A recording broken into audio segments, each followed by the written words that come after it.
Hi விவோஸ், அடுத்ததா சின்ன மருமகள்ல என்ன நடக்க போகுது அப்படின்னு பாத்தீங்கன்னா, தமிழ் கர்ப்பமா இருக்காங்க அப்படின்னு சொல்லிட்டு மோகனாவுக்கு தெரிஞ்சதுமே மோகனா வந்துட்டு ஒட்டுமொத்த குடும்பத்தையும் சேர்ந்து ஏமாத்திருக்கீங்களா அப்படின்னு சொல்லிட்டு தமிழோட அம்மா அப்பா கிட்ட கோவப்பட்டுட்டு வேகமா வீட்டுக்கு வர்றாங்க. நடந்த உண்மையெல்லாம் சொல்றதுக்காக கார்ல தமிழும் மோகனாவும் வந்துகிட்டு இருக்காங்க.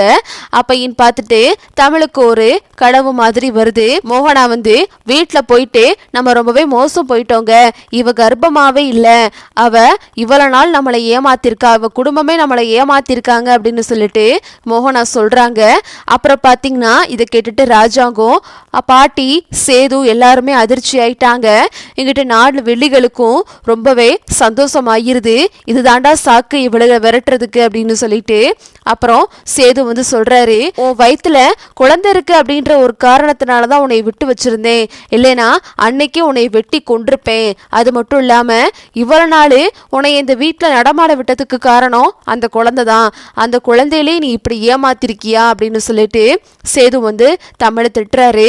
அது மட்டும் இல்லாம பாட்டி வந்து சொல்றாங்க, இப்படி குழந்தை விஷயத்துல வந்தா ஏமாத்துறது, என் பேரனுக்கு ஒரு வாரிசு வரப்போகுது அப்படின்னு சொல்லிட்டு ரொம்ப சந்தோஷப்பட்டுக்கிட்டு இருந்தேன், அந்த ஆசையில இப்படி மண்ணலி போட்டிங்களேடி பாவி அப்படின்னு சொல்லிட்டு பாட்டியும் கத்துறாங்க.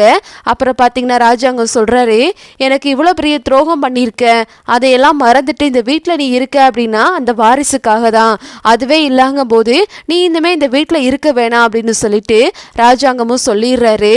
அப்புறம் இந்த 4 விழிகளும் இதுதாண்டா சாக்கு, இவளை ஒட்டு மொத்தமா வீட்டை விட்டு விரட்டிடணும் அப்படின்னு சொல்லிட்டு இந்த 4 விழிகளும் கூட கூட ஏத்தி விடுறாங்க. என்னடி நினைச்சுக்கிட்டு இருக்கீங்க, உங்க குடும்பமா சேர்ந்து எங்க குடும்பத்தை ஒட்டு மொத்தமா ஏமாத்தி இருக்கீங்க அப்படின்னு சொல்லிட்டு இந்த 4 விழிகளும் அடுத்தடுத்து பேசுதுங்க. ஒரு வழியா சேது சொல்லிடுறாரு, தமிழ் வந்துட்டு என்னோட வாழ்க்கையில இருக்கவே வேணாம், தமிழை வீட்டை விட்டு விரட்டுங்க அப்படின்னு சொல்லிட்டு சேது வந்து சொல்லிடுறாரு. உடனே இந்த 4 விழிகளும் தமிழை கழுத்தை பிடிச்சி வெளியே தள்ளுற மாதிரி தமிழுக்கு வந்துட்டு கனவு வருது. வீட்டுக்கு உண்மை தெரிஞ்சா இதெல்லாம் நடக்கும் அப்படின்னு சொல்லிட்டு தமிழுக்கு வந்துட்டு யோசனை வருது. அப்புறம் பார்த்தீங்கன்னா உண்மையாவே அப்பதான் மோகனாவும் தமிழும் காரில் வந்து வீட்டில் இறங்குறாங்க. வீட்டில் இறங்குனதுமே தமிழ் வந்துட்டு சொல்றாங்க, அத்தை, நீங்கள் வந்து உண்மையை சொல்ல வேணாம் அப்படின்னு நான் சொல்ல மாட்டேன், நீங்கள் சொல்ல வேணாம், ஆனால் நானே சொல்கிறேன், நான் சொன்னாதான் வந்துட்டு எல்லாத்துக்குமே தெரியும், நானும் உங்களை மாதிரி தான் நான் ப்ரெக்னெண்ட்டாக இருக்கேன்னு தான் நினச்சிக்கிட்டு இருந்தேன், இப்போ தான் எனக்கு உண்மைவே தெரியும், இதை நானே சொல்கிறேன், அப்போ தான் நான் வந்து எந்த தப்பும் பண்ணலை அப்படின்னு சொல்லிட்டு என் மனசு உறுத்தாது, இதை நானே சொல்கிறேன் அப்படின்னு சொல்லிட்டு தமிழ் வேகமாக வீட்டுக்குள்ளே போகிறாங்க. பின்னாடியே மோகனாவும் போகிறாங்க. வீட்டுக்கு போனதுமே அதே மாதிரி பாட்டி எல்லாருமே கேட்குறாங்க, என்னாச்சு அப்படின்னு கேட்கும்போது மோகனா வந்து எதுவுமே சொல்லாம நிக்கிறாங்க. உடனே பாட்டி கேட்குறாங்க, என்னடி ஆச்சு, டாக்டர் எதுவும் சொன்னாங்களா அப்படின்னு கேட்கும்போது மோகனா எதுவுமே சொல்லல. எங்கிட்ட ஈஸ்வரி கேட்குறாங்க, ஏன் குழந்தைக்கு எதுவும் பிரச்சனையா, என்ன சொன்னாங்க அப்படின்னு சொல்லிட்டு ஈஸ்வரியும் கேட்குது. உடனே மோகனா எதுவுமே சொல்லாம நிக்கிறாங்க.